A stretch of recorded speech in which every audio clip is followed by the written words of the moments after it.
সুনামগঞ্জে গত 4 দিন ধরে টানা বৃষ্টিপাত অব্যাহত থাকার কারণে চরম ভোগান্তিতে পড়েছেন সাধারণ মানুষ। বিশেষ করে বৃষ্টির কারণে সবচেয়ে বেশি বেকায়দায় পড়েছেন খেটে খাওয়া মানুষরা। বিস্তারিত জানাতে যুক্ত হচ্ছেন আমাদের প্রতিনিধি মেহেদী হাসান। মেহেদী হাসান, আজকে সুনামগঞ্জের বৃষ্টিপাতের কি অবস্থা? আবহাওয়া দপ্তর কি বলছে, কবে নাগাদ আসলে স্বাভাবিক হতে পারে পরিস্থিতি?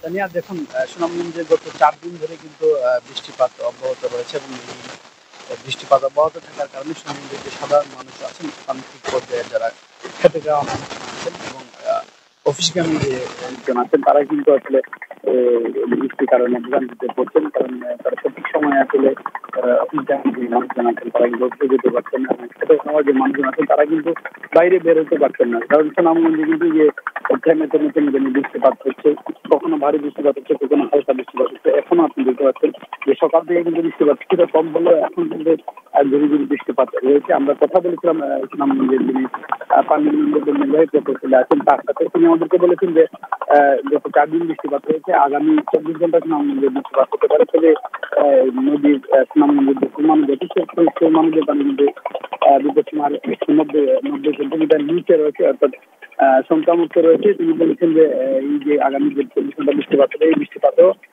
বিপদসীমা অতিক্রম করার কোনো সম্ভাবনা নেই। তো আসলে এই বৃষ্টি হলে এবং ভারতের চেরাপুঞ্জিতে বৃষ্টিপাত হলে সুনামগঞ্জের মানুষজন কিন্তু একটা আতঙ্কে থাকেন বন্যার। তো সুনামগঞ্জে কিন্তু এখন বন্যার কোনো সংখ্যা নেই। তো পানি কিছুটা বৃদ্ধি পেতে পারে, তো এমনটি আমাদেরকে জানিয়েছেন সুনামগঞ্জের পানি উন্নয়ন কর্মকর্তা।